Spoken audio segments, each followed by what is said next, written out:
უკრაინასა და მოლდოვასთან დაკავშირებით კარგი ამბები მოდის ბრიუსელიდან. იცით, რომ ამ ორ ქვეყანასთან ევროკავშირმა გუშინ გაწევრიანების საკითხზე მოლაპარაკებების მეექვსე კლასტერი გახსნა, თუმცა ცუდი ამბებია საქართველოსთან დაკავშირებით, როგორც კაია კალასი გვეუბნება, ბრიუსელს ქართული ოცნების ხელისუფლებასთან პრაქტიკულად აღარ აქვს ურთიერთობა, რის გამოც ჩვენი ქვეყანა ალბათ არ იქნება გადაჭარბებული თუ ვიტყვით, რომ დარჩენილია გაფართოების მიმდინარე პროცესის მიღმა. აი რა სიტყვით, ქართულ ოცნებაში ამტკიცებენ, რომ ევროკავშირი საქართველოში ეძებს რევოლუციის მოწყობისთვის ახალ გზებს და საქართველოს არსებულ ხელისუფლებას უპირისპირდება იმის გამო, რომ ოცნება ქვეყნის სუვერენიტეტს კბილებით იცავს. აი ამაზე ბევრჯერ გვისაუბრია, თუმცა კიდევ ერთხელ, რა არის ევროკავშირის მიზანი, რა უნდა უნდოდეს ევროკავშირს, როცა საქმე ეხება საქართველოს და რამდენად უნდა უნდოდეს ჩვენს ქვეყანაში რევოლუციის მოწყობა და მეორე მხრივ რამდენად შეიძლება ქართული ოცნების პოლიტიკას ეწოდოს და დაერქვას საქართველოს სუვერენიტეტის დაცვის პოლიტიკა.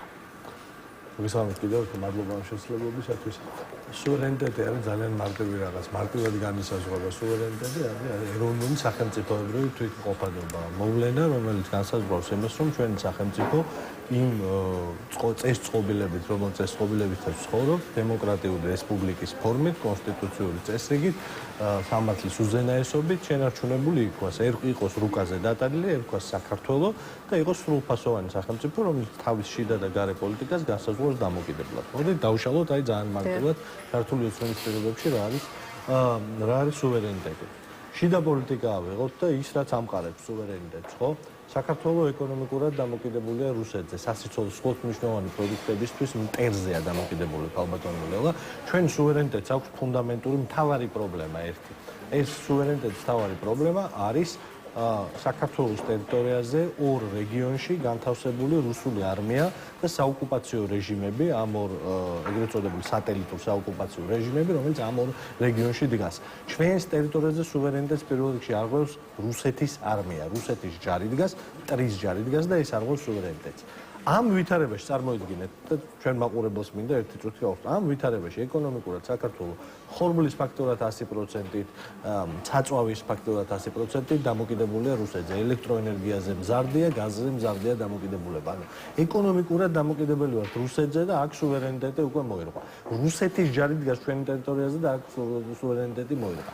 საქართველოს შეერაღებული ძალები, ქალბატონი ლელა, აი ამ ვითარების გათვალისწინებით, რომ საქართველოს ტერიტორიაზე დგას სოფლის ერთ-ერთი ყველაზე დიდი არმიის ნაწილები, ამ ვითარებაში საქართველოს არმიის დაფინანსება არის 2-ჯერ უფრო ნაკლები ვიდრე სომხეთის ფაქტიურად და 6-ჯერ და 7-ჯერ უფრო ნაკლები ვიდრე აზერბაიჯანის. არ მივდივარ ამ რეგიონს გარეთ, ამ რეგიონშიც ყველაზე სუსტი ჯარი ყავს. ეს არის ქვეყანა, სადაც თავდაცვის მინისტრი ჯარს საჭმელს და ეკიპირებას პარავდა. ანუ ჯართან დამოკიდებულებაც გავარკვიეთ, ხო, სუვერენიტეტის მთავარი დამცველი ფაქტორები ეკონომიკა, ჯარი და ბოლოს საგარეო პოლიტიკა. რა სჭირდება საქართველოს იმისთვის, რომ ეს სუვერენიტეტი, პატარა ქვეყნის სუვერენიტეტი, დიდი და ბოროტი იმპერიის განაპირად იქნას შენარჩუნებული.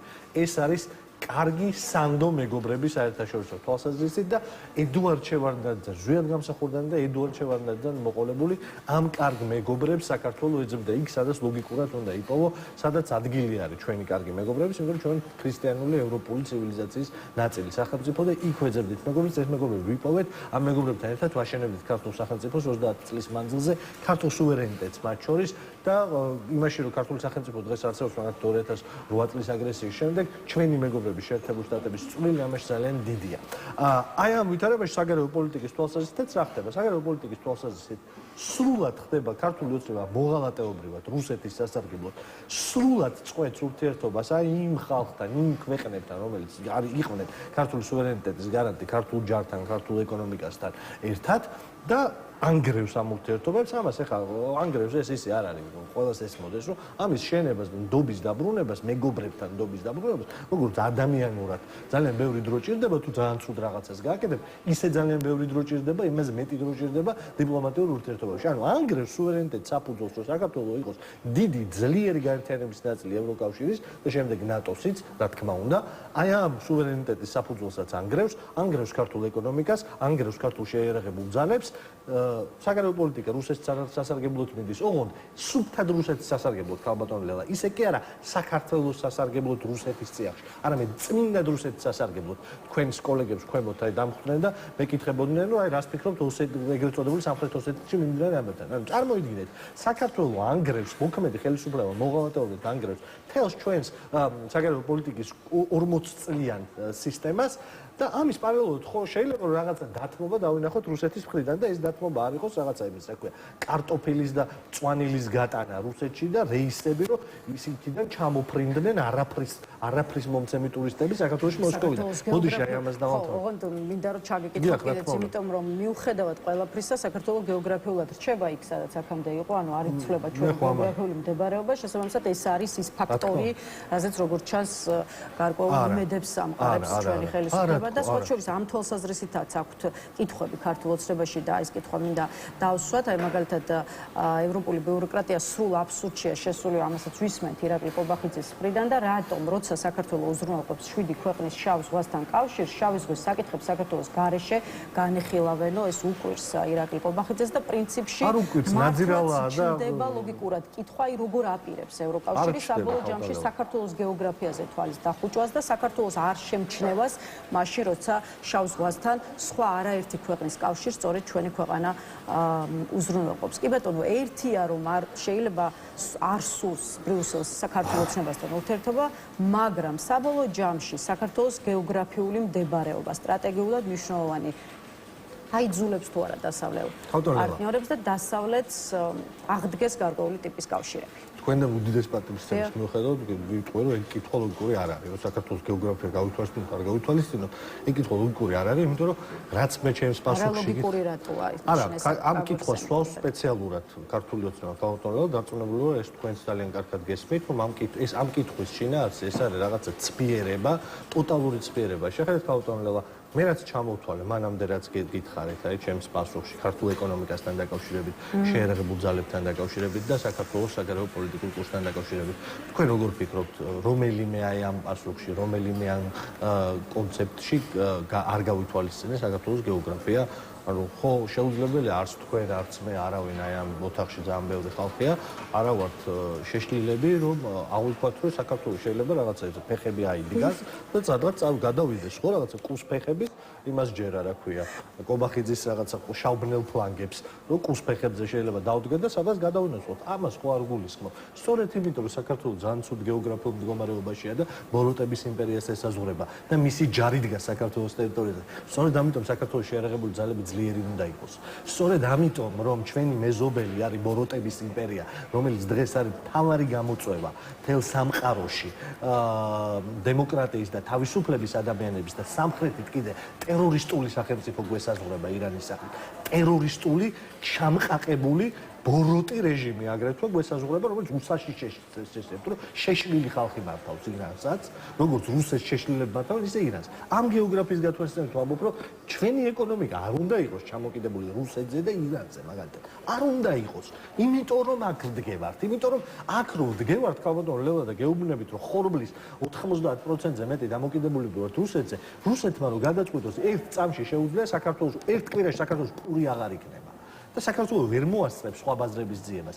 ეს არის სამშობლოს ღალატი, ქალბატონო ლელა. ამაზე ვსაუბრობ, როდესაც ღალატს მოღალატეობრივ პოლიტიკაზე ვლაპარაკობ. აქ არაფერ შუაში არ არის, აი ეს ფსევდორაციონალიზაცია, რომელსაც ყობახიძე ამბობს, ეს რაღაცა ცვედანი ადამიანის დამოკიდებულება პოლიტიკური პროცესისადმი, ცვედანი იმპოტენტური დამოკიდებულება პოლიტიკური პროცესისადმი. რას ქვია, რატო არ უნდა გავითვალისწინო? გეოგრაფიას რო ვითვალისწინებ, იმიტომ მინდა ევროპაში ოჯახაშენებულო ხალხო, იმიტომ გვინდა ევროპაში, იმიტომ გვინდა ვიყოთ იმ კავშირის წევრი, რომელიც სოფლიოს უმსხვილესი ეკონომიკა არის. იმიტომ მინდა იმ კავშირის წევრი იყო, რომელიც მშვიდობის და უსაფრთხოების გარანტია არის 50 წელზე მეტი არის ყველა მისი წევრისთვის და ვერც ერთ ნატოს წევრ ქვეყანას ვერ შეხებია. ამიტომ მინდა იქ რო ვიყო, რომ აი ამ ბოროტების იმპერიამ და ქვემოთ შეშლილი ტერორისტების, ფუნდამენტალისტ ტერორისტების რეჟიმმა წიხლი არ მომაჭეროს, როგორც დღეს მაჭერს. აი ამისთვის მინდა და მოდიში ამას ვიტყვი რა, საგარეო პოლიტიკის ნაწილში, როდესაც ესენი მოღალატეობრივად მთელს დასავლურ ჩვენს დიპლომატიას ანგრევენ, ამის პარალელურად რა ხდება ქალბატონო ლელა, შეხედეთ, დავით ისა რომ გარეჯი საქართველოა რო იძახდნენ, გაკიოდეთ სამამწყორო და ორი მოხუცი ადამიანის ციხეში ჩაშვა. გარეჯთან რამე პრობლემა გადაიჭრა? რუსეთი კარგია რო მეუბნებიან და ბაბაია დაუძახოთ დათვსო. ეხა ანექსიას არ ახდენს ეგრეთ წოდებული სამხრეთ ოსეთის ტერიტორიების ცხინვალის რეგიონის ანექსია არ მიდის ეხა იმის პარალელურად რომ ჩამოშალეს მთელი ურთიერთობა დასავლურ სამყაროსთან პარალელურად მათი პატრონები მათ უყურებენ როგორც მონებს ირაკლი კობახიძეს ბიძინა ივანიშვილს სხვებს უყურებენ როგორც ვასალებს მონებს და საკუთარი ხალხის მოღალატეებს ამიტომ პატუს არც პუტინი არცემს მათ და საქართველოს ანექსიას აგრძელებს ძალიან მძიმე ფორმით ღიად მიდის ლაპარაკი გამოდავლება თქვენს ძალიან კარგად ვიცით მოსკოვში ღიად მიდის ლაპარაკი საქართველოს ცხინვალის რეგიონის რუსეთზე მიერთებაზე რუსეთის ფედერაციას ღიად მიერთებაზე იმ კანდიდატი რომელიც გუშინ პუტინს შეხვდა ეგრეთ წოდებული სამხრეთ ოსეთის ეგრეთ წოდებული პრეზიდენტობის კანდიდატი ის კანდიდატი თავის საპრეზიდენტო კამპანიას ეხა აწარმოებს იმაზე რომ რუსეთს უნდა გაუერთიანოს ეს ტერიტორია ამაზე მიდის ლაპარაკი შეხედეთ ამ კატასტროფაში ვართ რომ აი რუსეთუნერ ვინც გვიყურებს ეხა და ვისაც გონია რომ რუსეთი არის გადარჩენა და სტალინი ყველაზე დიდი ადამიანი იყო რაღაცა უჭირს ტვინში მაგრამ ეგრე გონია და ამას რო ისმენს ეხა აი დაანგრია თქვენმა საქებარმა რუსეთუნე მოღალატე ქართულმა უცხომა მთელი დიპლომატიური ძალისხმევა დასავლეთთან მიმართებაში დაანგრია სად არის რაიმე დათმობა რუსეთის მხრიდან არ არის პირიქით ჩვენი ტერიტორიების გაფორმება უნდა ის და ვისაც ეს უნდა ვისაც ის უნდა რომ საქართველოს ნაწილ რუსეთის ფედერაციის ნაწილი გახდეს და შეუერთდეს მე მას მოღალატედ ვთვლი ჩემს თქვენს ჩვენი შვილების და აი ამ ოთახში ვიცით ყველას მტრატრი და მტრაც ტერს განადგურებს გარდა არაფერს არ უსურვებს ქალბატონელა ტერი მინდა რომ განადგურდეს ამიტომ ეს არის პატრიოტიზმი და ის რასაც კობახიძე აკეთებს ეს არის ცვედანი და ცბიერი მოღალატის ბღავი ევროპასთან და ევროპულ ინსტიტუტებთან ურთიერთობების თემა რომ შევაჯამოთ რამდენიმე წუთი ახლა ეუთოზეც იმიტომ რომ ამ კვირაში როგორც ჩანს პროგრამაში ეუთოს საბჭოთა ასამბლეა აწყობს ქართულ ოცნებას და აი მოკლე ამონარიდი მართველი პარტიის ლიდერების განცხადებებიდან ეუთო ერთ-ერთი ბოლო ბასტიონი იყო სადაც გლობალური ომის პარტიის გავლენები აქცელდებოდა მაგრამ ისიც დაეცაო ასეთია მოკლედ ქართული ოცნების შეფასება რა არგუმენტები არსებობს იმ ვერსიის თუ მტკიცების გასაბათილებლად რომ ეუთოც აღმოჩნდა დამკვეთის შემსრულებელი და ეუთოც აღმოჩნდა ჩართული იმ კოორდინირებულ პროცესში, რომლის მიზანია ქართული ხალხის ნებასთან დაპირისპირება. მე ძალიან დიდ პატივს ვცემ ჩემსა და თქვენს ინტელექტს და მაგ ფრაზაზე ვერაფერ კომენტარს ვერ გავუკეთებ სერიოზულს, გარდა იმისა, რომ ამ ფრაზის ავტორს ერთადერთს ასუჩევ მის ოჯახის წევრებს ფსიქიატრის მომსახურებას ამ ფრაზის ავტორისათვის, იმიტომ რომ ეს შეშლილი ადამიანის ფრაზა არის, ეს არა დასაწვენია, ვინც ეს თქვა, ეხა ის არის პირდაპირ ვამბობ, ღიად ფსიქიატრის პაციენტია და დასაწვენია ხა ამას რო იძახ ეს ან გიჟი ხარ ან კიდევ ერთხელ ვიმეორებ ხარ ნაძირალა მოღალატე როდესაც ამას ამბობ ეუთო შეგახსენებთ ქალბატონო ლეო და ჩვენ მაყურებელს ვეთქვით თქვენ ერთად საშუალებით უკანასკნელი ორგანიზაცია არის საერთაშორისო ეუთო რომელშიც რუსეთი ჯერ კიდე წევრია ეუთო არის ერთ-ერთი ყველაზე რბილი მიდგომების ორგანიზაცია სადაც ამბობენ რომ აი რუსეთთან დავიტოვოთ რაღაცა სალაპარაკო სივრცე და რუსეთი წევრია დღესაც რუსეთი წევრია ეუთოს წევრია ხალხო აი თქვენ მინდა მოგმართოთ რუსეთი ეუთოს წევრია და ესენი ამბობენ რომ deep state-მა ის შეიპყრო ანუ რაღაცა არნახული სიგიჟეა შეხედეთ ამიტომ სულ ამბობ რომ პროვინციული ავტოკრატია ეს რაღაცა ქაჯობა რაშიც ახლა ჩვენ ვცხოვრობ და ეს სიველური ბევრად უფრო საზღარი სანახავია ვიდრე ტოტალიტარული რუსეთი მაგალითად ხო ის პუტინს რაღაცა იმპერიული იდეა მაინც აქვს და ესენი არიან მართლა აი რაღაცა ურღობის პოლიტიკა არის ეს რომ აი ახლა იმას საქმე ივანიშვილს ეუთოში ვერაფერი ვერ გავაკეთეთ ჯერ გაუშვა საყეფად ეს მთელი ჯგუფი ადამიანების არ ვიცი გვარების უმავიწყდება მაგ ხალხის ეს რაღაცა ნიკოლოზ სამხარაძე იყო დელეგაციის ხელმძღვანელი სამხარაძე და ესენი გაუშვა ეს ხალხი იქ 4 დღე ყებდა აი სამარცხვინოთ თან აი ყველა საერთაშორისო სტანდარტი საკუთარი ღირსებაზე გადაბიჯებით იქ ყებდა 4 დღე ხალხი ეუბნებოდა რომ არ არის ჯოვილსონის დაწერილი პირდაპირ ეუბნებოდა არ არის სისულელეს ამბობ გენაცვალეო ეუბნებოდა სისულელეს იძახიო არ არის დაწერილი მოსკოვის მექანიზმის მოკვლევა რომ გამოუშვით თქვენთანო აი იმათმა დაწერეს და მაგაში წერტილმძიმესაც ვერ შევცვლით ამიტომ ეს რეზოლუციაში ეწერებაო 4 დღე მაინც იდიოტობებს გახკიოდნენ ეს ხალხი ბოლოს ფეხები უბაკუნეს დარბაზში ბოიკოტში გავიდნენ გამოვარდნენ იმ დარბაზიდან და ეს არ გამოუვიდა რომ იქიდან არაფერს ამოღება რომ არ გამოუვიდათ მე deep state-მა მოგვიგო ანუ ეს ხო აი რაღაცა 3 წლის ბავშვის დამოკიდებულება არის ასამბლეა იმ კანონპროექტების გაუქმებას ითხოვს კანონმდებლობის უпростоრად გაუქმებას ითხოვს რომელმაც ქვეყანა დაამშვიდა ლოგიკური დასკვნა მარტივია ეუთოს საბჭოთა ასამბლეას უნდა ქვეყნის არევაო ამას ამბობს ყველა შეგვეშინებია კობახიძე თუმცა ბადოთაზო აი მოდით ახლა არა ისევ ეუთოსთან მიმართებაში არამედ ოცნების კანონშემოქმედების ჭრილში ჩაგეკითხებით და გვიპასუხეთ შემდეგ კითხვაზე. აი, რამდენად დამშვიდებულია ქვეყანა მას შემდეგ, რაც ქართულმა ოცნებამ მიიღო ის კანონები, რაც მიიღო. აი, შეგვიძლია დღევანდელ მდგომარეობაზე ვთქვათ, რომ აი ქვეყანა არის დამშვიდებული და ახალმა კანონებმა ქვეყანაში შექმნილი სიტუაცია მეტნაკლებად განმოწმა. ძალიან ბოროტი ადამიანები უნდა ვიყოთ, მე და თქვენ რომ ვთქვათ, რომ აი ეს ვითარება არის მშვიდობა. ძალიან ცუდი ხალხი უნდა ვიყოთ ეხლა რომ და ყველა ცუდი ადამიანები ვინც ამას ეძახის მშვიდობას რაშიც ეხლა ვართ. ანუ რატო ვამბობ ამას? იმიტომ კი არ ვამბობ, ვიღაცა ამას შეიძლება გააზრებულად ამბობდეს, ვიღაცა გაუაზრებლად ამბობდეს, მაგრამ რეალურად რა მნიშვნელობაა გააზრებულად აკეთებ თუ გაუაზრებლად ბოროტება რატო არის? შეხედეთ, მე გეთანხმები აი ამ ხალხს ეხლა რომ შეიძლება ხართ წამოწალი გვიყურებს და მე რომ ხედავს ტელევიზორს აფუთხებს, ესე არ უყარვარ, მაგრამ იმანაც ხო უნდა გაიაზროს, რაზე არის ლაპარაკი? იმანაც ხო უნდა გაიაზროს, რომ ამ ქვეყანაში არიან ადამიანები, მისი მოქალაქეები, რომელსაც ზუსტად იგივე უფლებები უნდა ჰქონდეს, რაც მას, რიგით ქოთს მაგალითად. ყველას იგივე უფლება ხო უნდა ჰქონდეს და არ არის ეგრე. ამ ქვეყანაში არიან ადამიანები, რომლებიც ხნიერი კაცი არის, ბატონი მენთეშაშვილი, რომელიც ახლა ციხეში ზის, ბატონი ლელა, ერთი წლით ციხეში ზის, იმიტომ რომ ტროტუარზე იდგა, იმიტომ რომ ეს აქცია აღიზიანებს, ამწარებს ბიზნეს ივანიშვილს და თუ არა მიიღეთ კანონი, რომელიც ამას ქუჩის გადაკეთებას კი არა, ტროტუარზე დგომას აუკრძალავს და ამისთვის ციხეში ამოალპეთ. თქვენი კოლეგა ქალბატონი ზია ამაღლობელი, იმიტომ რომ შეფურთხებას და დედის შეგინებას ქალბატონმა ახალგაზრდა კაცზე სილის გაწმით უპასუხა შეფურთხებას და შეგინებას სილის გაწმით უპასუხა. ამის გამო 2 წელია ციხეში ზის და ქალბატონი ზია თვალისჩინი დაკარგა. საქართველოში ერთ-ერთი ყველაზე პოპულარული პოლიტიკოსი, ჩემი მეგობარი ლაკა ხოშტარია, რომელთან პოლიტიკურად აბსოლუტურად სხვა დიამეტრულად განსხვავებული პოზიციებზე ვარ. მაგრამ ეს ქალბატონი ახლა ციხეში ზის, იმიტომ რომ ბანერს დააწერა. ბანერს, ჩვეულებრივ ბანერს პოლიტიკურს წარწერა გაუკეთა და ამის გამო ციხეში ზის. ქალბატონელა წელიწად ნახევრით, ამიტომ ამაზე და არსებობს კანონები, რომელიც ამას აკეთებს. ანუ ის კი არა რომ ეს მარტო ამორჩევით არის. არის კანონი, რომელიც ეუბნება, რომ ბატონი მენთეშაშვილივით, ვინც კიდე თვალებში გამეჭხირებით ხშირად და ტროტუარზე იმ აქციაზე იდგებთ, ყველას დაგიჭერთ. ყველა პოლიტიკოსი ეხლა ბოდიში აი ეს უნდა თქვა რა, თუ შეიძლება აი ეს აუცილებლად უნდა თქვა. ხედრიონის ადვოკატი, ხედრიონელების, კაცის მკვლელების ღია თუ ამბობ ამას და პირდაპირ მიუხედავად ბევრი ჩემი ოჯახის ნაცნობ ახლობლისა იმ ორგანიზაციაში. კაცის მკვლელი ფაქტიურად ტერორისტული ორგანიზაცია. ამის ორი მცველი, გელა ნიკოლაიშვილი და ნანა კაკაბაძე.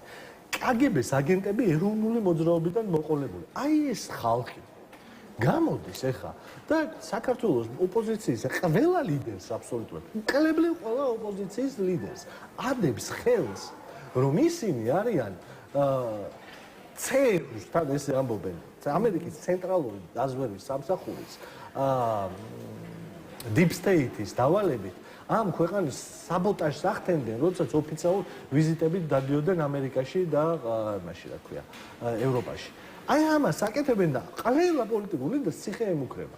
ყველას არტიებს კრძალავენ და არ ვიცი, ეს არ არის მშვიდობა. არ არის ძვირფასო საბოტაჟის საქმეზე კითხვის დასმა და აქვე კითხავთ ბარემ რა ტიპის განაჩენს ელოდებით და რას შეიძლება ხელისუფლება უპირებდეს ამდენ ოპონენტს, როგორ ფიქრობთ, სხვათა შორის ცალკეული ბრალდებული პოლიტიკოსის პოზიციაა, რომ დარჩენილი აქვთ მხოლოდ ორი გზა, ეს არის ციხეან გაქცევა. თქვენ რა სურათს და ბრალდებულებისთვის რა პერსპექტივას ხედავს და არ ვიცი ხა აქვე მამუკა ხაზარაძე რამდენიმე თვეა უკვე საქართველოში აღარ იმყოფება, თუმცა აი ბადრი ჯაფარიძეს მაგალითად რას ურჩევდით, რომელიც ამავე საქმეზე ერთ-ერთი ბრალდებულია. როგორ ჯობს რომ მოიქცეს, არ ვიცი, ანალიტიკოსი ლელა ჯეჯელავა იყო 2 დღის წინ ჩვენი სტუმარი და პირადად მისი პოზიციაა, რომ პოლიტიკური დევნის სამიზნე ოპოზიციონერმა ლიდერებმა ჯობს მაინც ქვეყნის დატოვებაზე იფიქრონ, ვიდრე ციხეში ისხდნენ და იქიდან, აი უცხოეთიდან უკვე დასავლეთ პარტნიორებთან მუშაობით გააგრძელონ ქართული ოცნების წინააღმდეგ ბრძოლა. აი თქვენ როგორ უყურებთ ამ ორ გზას შორის, რომელი არჩევანის ჯობს, ციხე თუ ქვეყნიდან გასვლა და არ ვიცი, რომელი წაადგება თვითონ პოლიტიკურ პროცესს? ამჯერად ვერ ვიცემ შემთხვევით იმის უფლებას, რომ ვინმეს რამე ურჩიო ამ კონტექსტში. თქვენ როგორ მოიქცეოდით? არა ვარ ამ მდგომარეობაში და ვერ გეტყვით. არ მგონია ეხა ეთიკური ამაზე საუბარი პირდაპირ ვიტყვი. ბატონ ლელა ჯეჯელავას პატივისცემ შეიძლება რამე პოზიცია ამაზე გქონდეს, მაგრამ მე ჩემ კოლეგებს ასეთ რაღაცებს არ ურჩევ. არც დარჩენას და არც წასვლას. არ არის ეხა ჩემი აზრით სალაპარაკო საჯარო ამბავი, რომელზეც რომელიმეს ჩემ მეგობრებს, ჩემ უფროს მეგობრებს, ჩემ თანატოლებს თუ სხვებს და სხვებს რაიმე ამაში უნდა ურჩიო. არ არის ეს სწორი. არ არის ამაზე ლაპარაკი ახლა სწორედ არ მესმის ეს დისკუსია ვიცი დაიწყო სოციალურ ქსელშიც იმაშიც და აბსოლუტურად არასერიოზული მგონია ამაზე ახლა საუბარი. ჩვენ ყველანი ბრძოლას ვაგრძელებთ ეს ინდივიდუალური ამბავია ძალიან პირადული. ჩემთვის პოლიტიკოსების საქმე პოლიტიკის კეთებაა და ერთი რამ ვიცი რომ პოლიტიკა ციხიდან ვერ კეთდება. მაგრამ ესეც არ არის ახლა გაბატონლება, აი როგორ შეიძლება ეს საკითხი ესე დავსვათ.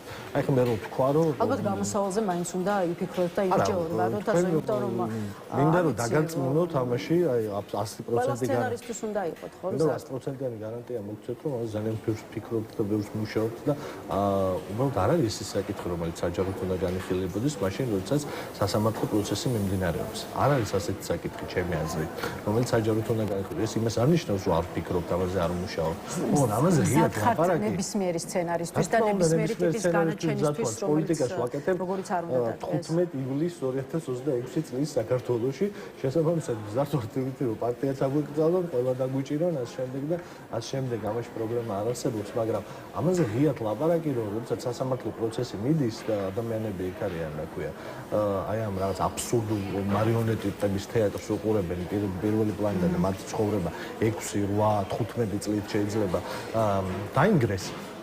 ამ პროცესში ახლა მე დავდგე აქ და გელაპარაკოთ იმაზე, ვინ რა უნდა ქნას, რა ვიცი, არ მგონია სწორად. მადლობა ბატონო, დასასრულობისთვის.